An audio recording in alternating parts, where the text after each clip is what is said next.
भगवान विष्णु के 10 अवतारों की कहानी और उनका वैज्ञानिक महत्व। क्या आपने कभी सोचा है कि भगवान विष्णु के 10 अवतार केवल धार्मिक कथाएं हैं या इनका कोई वैज्ञानिक आधार भी हो सकता है? क्या यह संभव है कि दशावतार के रूप में हमारे पूर्वजों ने हमें ब्रह्मांडीय घटनाओं, जैव विकास और मानव सभ्यता के क्रम को समझाने की कोशिश की हो? इस वीडियो में हम जानेंगे कि भगवान विष्णु के इन 10 अवतारों का क्या महत्व है और इनका वैज्ञानिक आधार क्या हो सकता है, और ये हमें किस तरह से हमारे अतीत और भविष्य के बारे में बताता है। मत्स्य अवतार, जीवन की शुरुआत और महासागर। मत्स्य अवतार की कहानी बताती है कि भगवान विष्णु ने पहली बार मछली के रूप में अवतार लिया था।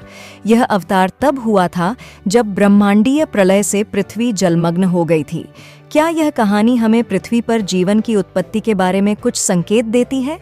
क्या आपको पता है कि विज्ञान भी जीवन की उत्पत्ति के बारे में कुछ ऐसा ही मानता है?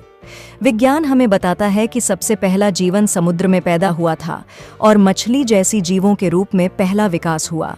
मत्स्य अवतार संभवतः जीवन की समुद्री उत्पत्ति का प्रतीक हो सकता है। कूर्म अवतार, पृथ्वी का स्थायित्व। कूर्म अवतार में भगवान विष्णु ने कछुए का रूप धारण किया और सागर मंथन में मंदराचल पर्वत को स्थिर किया। इसका वैज्ञानिक महत्व क्या हो सकता है? कछुआ का प्रतीक स्थायित्व, धैर्य और प्रकृति के संतुलन का है। कछुए की लंबी आयु और उसकी प्रकृति धरती पर जीवन के लंबे विकास क्रम को दर्शाती है। विज्ञान भी हमें बताता है कि धरती पर जीवन का विकास धीमी और स्थिर प्रक्रिया थी। क्या आप जानते हैं कि कछुआ हमारी पृथ्वी की उत्पत्ति और स्थायित्व का प्रतीक हो सकता है? वराह अवतार, पृथ्वी का उन्नयन। वराह अवतार में भगवान विष्णु ने एक सूअर का रूप धारण किया और पृथ्वी को राक्षस हिरण्याक्ष से बचाया। यह कहानी हमें क्या संकेत देती है? सूअर एक शक्तिशाली जानवर है और उसकी खुदाई की क्षमता पृथ्वी के पुनर्निर्माण और उन्नयन का प्रतीक हो सकती है।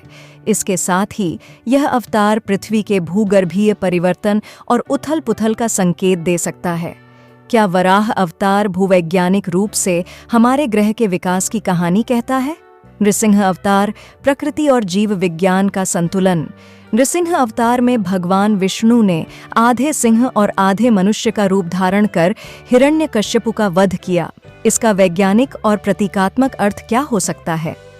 यह अवतार प्रकृति और मनुष्य के बीच संघर्ष और उनके संतुलन का प्रतीक हो सकता है। विज्ञान के अनुसार प्रकृति और मानवता के बीच संतुलन का टूटना हमेशा विनाशकारी होता है। नृसिंह इस संतुलन की पुनः स्थापना का संकेत है। क्या आपने सोचा है कि नृसिंह अवतार प्रकृति और मानवता के बीच की कड़ी को क्यों दर्शाता है? वामन अवतार, ब्रह्मांड और विज्ञान। वामन अवतार में भगवान विष्णु ने एक बौने ब्राह्मण के रूप में अवतार लेकर राजा बलि से 3 पग भूमि मांगी। क्या यह कहानी ब्रह्मांडीय घटनाओं से जुड़ी हो सकती है? वामन के 3 पग प्रतीक हो सकते हैं ब्रह्मांड के 3 स्तरों का, पृथ्वी, अंतरिक्ष और आकाश। इसका वैज्ञानिक महत्व ब्रह्मांड के विस्तार और हमारी आकाश गंगा के अस्तित्व के संकेत दे सकता है। क्या वामन अवतार ब्रह्मांडीय घटनाओं का प्रतीक हो सकता है? इसका विज्ञान से क्या संबंध है? परशुराम अवतार, युद्ध और संघर्ष का चक्र। परशुराम अवतार में भगवान विष्णु ने एक योद्धा के रूप में जन्म लिया और पृथ्वी को भ्रष्ट क्षत्रियों से मुक्त किया। यह अवतार क्या संकेत देता है? विज्ञान के अनुसार मानव सभ्यता में युद्ध और संघर्ष हमेशा से विकास के चक्र का हिस्सा रहे हैं। परशुराम इस चक्र के प्रतीक हैं, जहां प्राकृतिक आपदाओं या मानव संघर्षों के बाद पुनः निर्माण का दौर आता है। क्या परशुराम का युद्ध और संघर्ष का यह चक्र विज्ञान से भी जुड़ा हुआ है? राम अवतार, आदर्श मानव और नैतिकता का विज्ञान। भगवान राम का अवतार धर्म, नैतिकता और आदर्श मानव के रूप में देखा जाता है, लेकिन क्या रामायण का वैज्ञानिक दृष्टिकोण से भी कोई महत्व है? रामायण की कहानी हमें जीवन के नैतिक सिद्धांतों, परिवार और समाज में संतुलन का महत्व समझाती है। विज्ञान में भी यह माना जाता है कि समाज का विकास नैतिकता और सामाजिक ढांचे के आधार पर ही संभव है। क्या रामायण केवल एक धार्मिक कथा है या इसका हमारी सभ्यता और समाज से गहरा संबंध है? कृष्ण अवतार, विज्ञान, समाज और कूटनीति। भगवान कृष्ण का अवतार कूटनीति, राजनीति और समाज की संरचना का प्रतीक है। महाभारत और भगवद गीता हमें जीवन और समाज के गहरे सिद्धांत सिखाते हैं, लेकिन क्या इसका कोई वैज्ञानिक आधार है? विज्ञान भी इस बात पर जोर देता है कि हर क्रिया का परिणाम होता है, और यह बात कर्म के सिद्धांत में गहराई से दिखती है। कृष्ण के जीवन और गीता के उपदेश वैज्ञानिक सोच और मनोवैज्ञानिक सिद्धांतों के अनुरूप हैं। क्या कृष्ण के उपदेश और कर्म का सिद्धांत विज्ञान के सिद्धांतों से मेल खाता है? बुद्ध अवतार, मानसिक और आत्मिक विकास। भगवान बुद्ध का अवतार मानसिक शांति, ध्यान और आत्मिक विकास का प्रतीक है। उनका वैज्ञानिक महत्व क्या है? बुद्ध ने ध्यान और मानसिक शांति पर जोर दिया। आधुनिक विज्ञान भी मानसिक स्वास्थ्य और ध्यान की महत्ता को मानता है।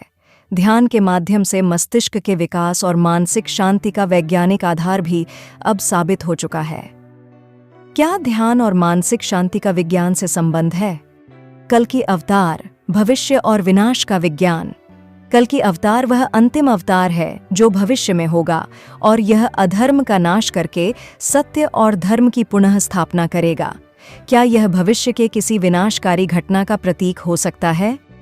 विज्ञान में भी यह माना जाता है कि यदि प्रकृति और मानवता के बीच असंतुलन बढ़ेगा तो इससे प्रलयकारी घटनाएं हो सकती हैं। कल की अवतार इस विनाश और पुनः निर्माण का प्रतीक हो सकता है। क्या कल की अवतार भविष्य की घटनाओं का संकेत देता है, और इसका विज्ञान से क्या संबंध हो सकता है? भगवान विष्णु के दशावतार केवल धार्मिक कथाएं नहीं हैं, बल्कि उनमें गहरे वैज्ञानिक और प्रतीकात्मक अर्थ छिपे हो सकते हैं। ये अवतार हमें जीवन, प्रकृति और ब्रह्मांड के गूढ़ रहस्यों को समझाने का एक प्राचीन प्रयास हो सकते हैं।